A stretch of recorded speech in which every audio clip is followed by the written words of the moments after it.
faria hoje 109 anos de idade. Marginal, drogado e crítico social. Rompeu com as normas vigentes da literatura e foi uma espécie de padrinho da Beat Generation. Com certeza seu odor acre, sua subversão voraz e seu ímpeto criativo influenciaram de alguma forma a editora merda na mão.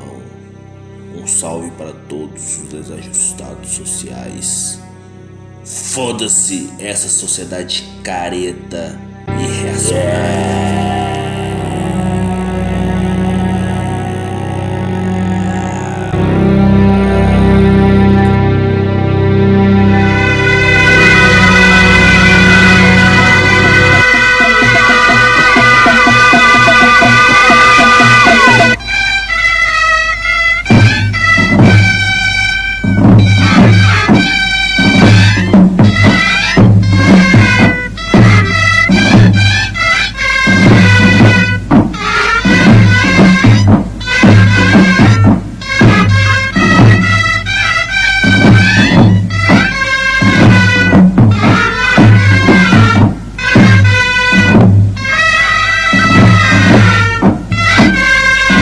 This folkloric text is from the Federal Narcotics Hospital in Lexington, Kentucky. Well, more a prison than a hospital, actually. People actually did sentences there.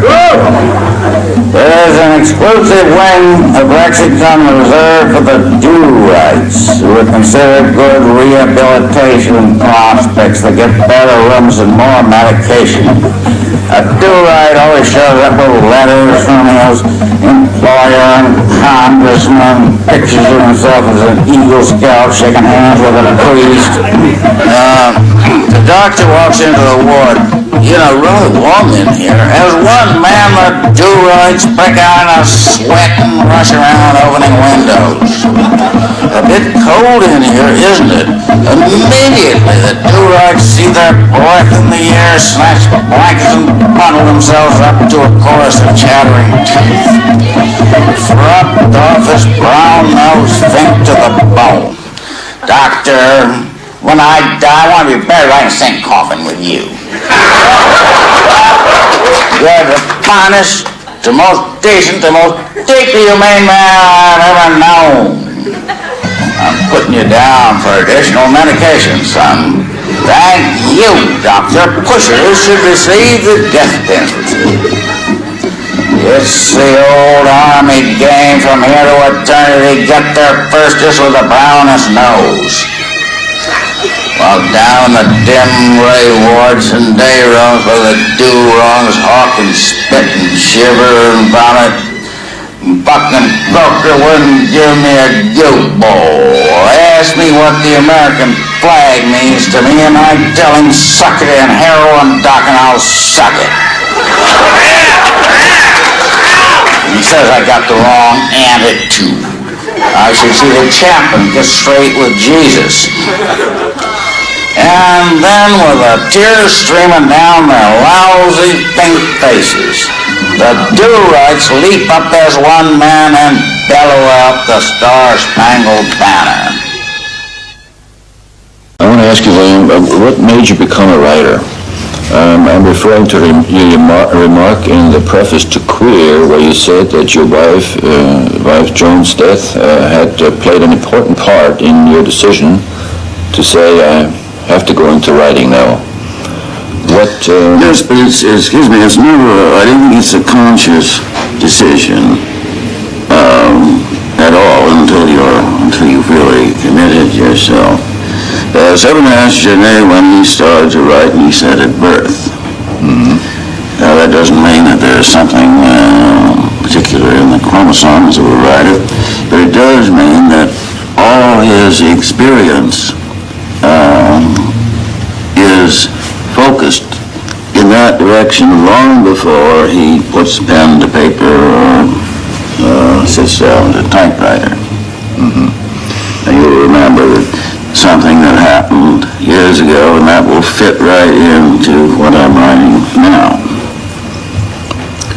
So my past experience then becomes meaningful in terms of material for writing in the future.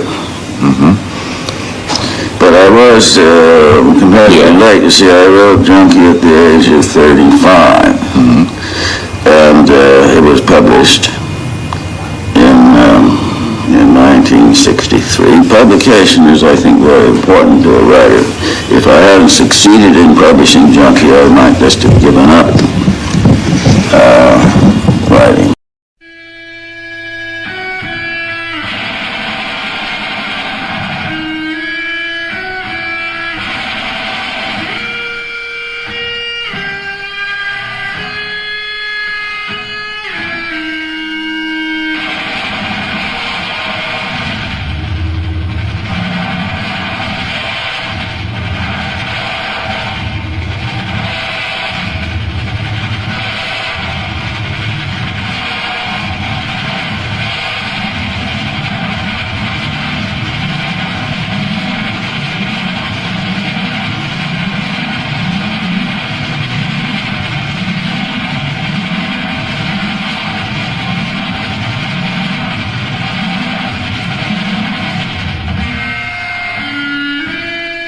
Fight tuberculosis, folks.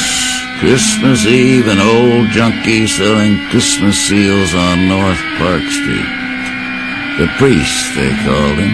Fight tuberculosis, folks.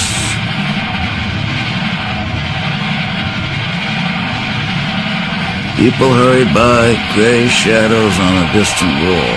It was getting late and no money to score. He turned into a side street and the lake wind hit him like a knife. Cab stopped just ahead under a streetlight. Boy got out with a suitcase. Thin kid in prep school clothes, familiar face, the priest told himself. Watching from the doorway, reminds me of something a long time ago. The boy there with his overcoat unbuttoned, reaching into his pants pocket for the cab fare. The cab drove away and turned the corner. The boy went inside a building. Yes, maybe. The suitcase was there in the doorway. The boy nowhere in sight. Gone to get the keys, most likely. Have to move fast. He picked up the suitcase and started for the corner. Made it, glanced down at the case. Didn't look like the case the boy had or any boy would have. Priest couldn't put his finger on what was so old about the case. Old and dirty, poor quality leather, and heavy. Better see what's inside. He turned into Lincoln Park, found an empty place and opened the case. 2 severed human legs that belonged to a young man with dark skin. Shiny black leg hairs glittered in the dim streetlight. The legs had been forced into the case, and he had to use his knee on the back of the case to shove them out. Legs yet, he said, and walked quickly away with the case. Might bring a few dollars to score.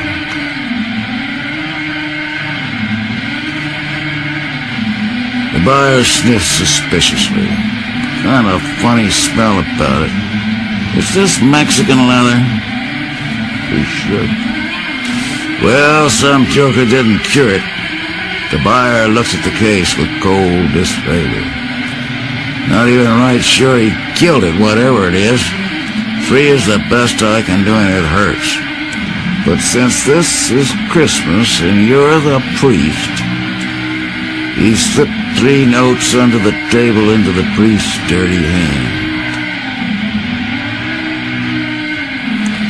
The priest faded into the street shadows, seedy and furtive. 3 cents didn't buy a bag, nothing less than a nickel.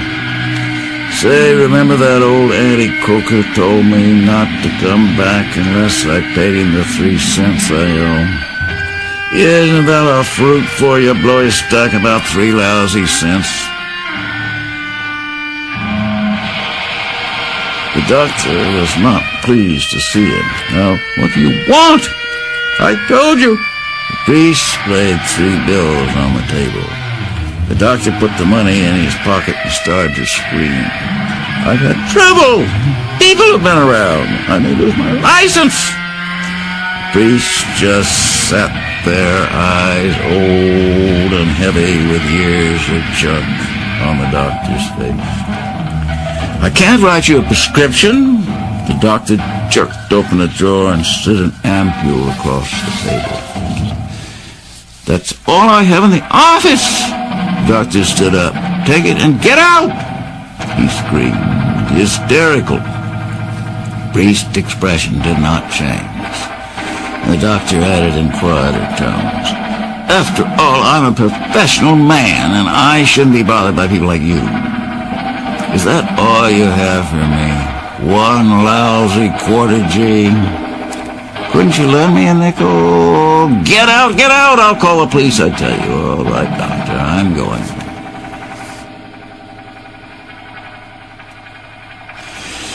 Christ, it was cold and far to walk. Rooming house, a shabby street, room on the top floor. These stairs off, the priest there pulling himself up along the banister. He went into the bathroom. Yellow wall panels, toilet dripping, and got his works from under the wash basin. Wrapped in brown paper, back to his room, get every drop in the dropper. He rolled up his sleeve. Then he heard a groan from next door, room 18. A Mexican kid lived there. The priest had passed him on the stairs and saw the kid was hooked. But he never spoke, because he didn't want any juvenile connections, bad news in any language. And the priest had had enough bad news in his life. Heard the groan again, a groan he could feel, no mistaking that groan and what it meant. Maybe he had an accident or something. In any case, I can't enjoy my priestly medications with that sound coming through the wall. Thin walls, you understand. The priest put down his dropper, cold hall, and knocked on the door of room 18. "Q&S, it's the priest, kid. I live next door." Could hear someone hobbling across the floor. A bolt slid. The boy stood there in his underwear shorts, eyes black with pain. He started to fall. The priest helped him over to the bed. "What's wrong, son?" "It's my legs, senor. Cramps, and now I'm without medicine." The priest could see the cramps, like knots of wood there in the young, lean legs, dark, shiny black leg hair. "3 years ago, I damaged myself in a bicycle race, and it is then that the cramps start. And he has the leg cramps back with compound junk interest." The old priest stood there, feeling the boy groan. He inclined his head as if in prayer, went back and got his dropper. "It's just a quarter G, kid. I do not require much, senor."